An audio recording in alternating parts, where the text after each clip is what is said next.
Seleucus को हार माननी पड़ी। एक समझौता हुआ।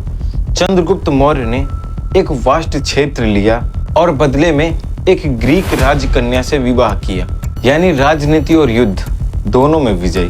जब भारत टुकड़ों में बटा था, जब हर राज्य अपनी राजनीति में व्यस्त था, तब एक मनुष्य ने सपना देखा, एक ऐसा राष्ट्र जहां सिर्फ एक सम्राट हो। उस मनुष्य का नाम था चंद्रगुप्त मौर्य, भारत का पहला चक्रवर्ती सम्राट।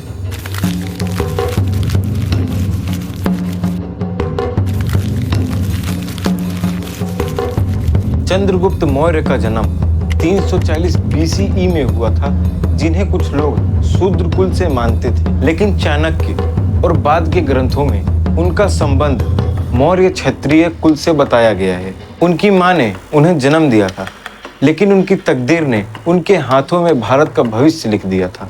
वो समय था जब मगध और धनानंद जैसे अत्याचारी शासकों का राज था, जहां न न्याय था न समृद्धि, पर वही अंधेरा एक नए सवेरे का जन्म था, जब चाणक्य ने चंद्रगुप्त मौर्य में भारत का चक्रवर्ती सम्राट देखा।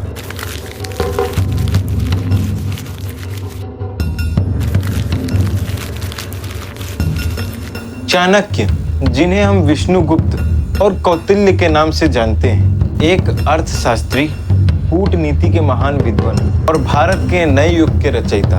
उन्होंने न केवल चंद्रगुप्त को तलवार चलानी सिखाई, बल्कि रणनीति, राजनीति और प्रशासन का असली ताकत समझाया। ये गुरु शिष्य की जोड़ी ने एक सपना देखा, अखंड भारत। इस सपने को पूरा करने के लिए उन्होंने जोड़ ली एक सेना, जिसमें आम आदमी भी शामिल थे, लेकिन उनका इरादा एक था, अखंड भारत।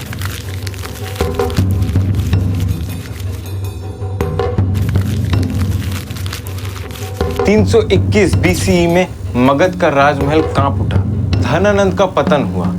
तब चंद्रगुप्त मौर्य बने भारत के सबसे पहले चक्रवर्ती सम्राट। मौर्य साम्राज्य की नींव रखी गई। मगध से लेकर गांधार, सिंध, पंजाब, बंगाल और दक्षिण भारत तक उनका साम्राज्य फैला।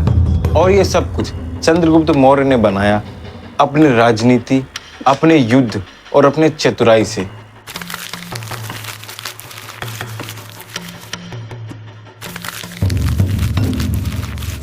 जब अलेक्जेंडर ने भारत पे आक्रमण किया था, तो उसके बाद उसका जनरल सेल्यूकस निकेटर भारत के उत्तर पश्चिम में था, लेकिन चंद्रगुप्त मौर्य ने उसे भी पीछे कर दिया। सेल्यूकस को हार माननी पड़ी। एक समझौता हुआ। चंद्रगुप्त मौर्य ने एक वास्ट क्षेत्र लिया और बदले में एक ग्रीक राजकन्या से विवाह किया, यानी राजनीति और युद्ध दोनों में विजय।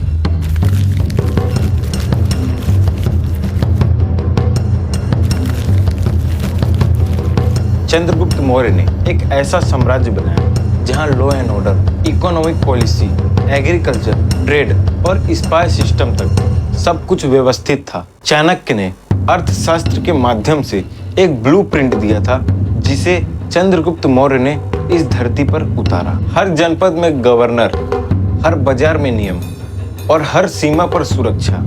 ये था मौर्य साम्राज्य, भारत का पहला संगठित राष्ट्र।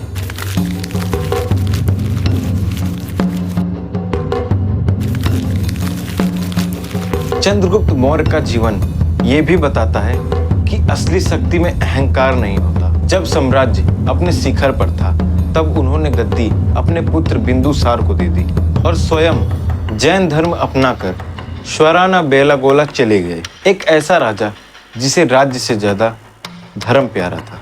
चंद्रगुप्त मौर्य ने एक सपना देखा, उसे जिया और उसे अमर कर दिया। अशोका जैसे सम्राट उन्हीं के वंशज थे, लेकिन नींव चंद्रगुप्त मौर्य ने रखी थी। उनका जीवन हमें बताता है कि एक महान नेता सिर्फ राज्य जीत कर नहीं, व्यवस्था बनाकर और त्याग से अमर होता है। आपको वीडियो कैसी लगी कमेंट में बताएं, और अगर आप देश के इस महान सम्राट से प्रेरित हैं तो वीडियो को लाइक करें और चैनल को सब्सक्राइब करना ना भूलें। और आपको अगली वीडियो किस टॉपिक पे चाहिए ये हमें कमेंट में बताएं। जय हिंद, जय भारत।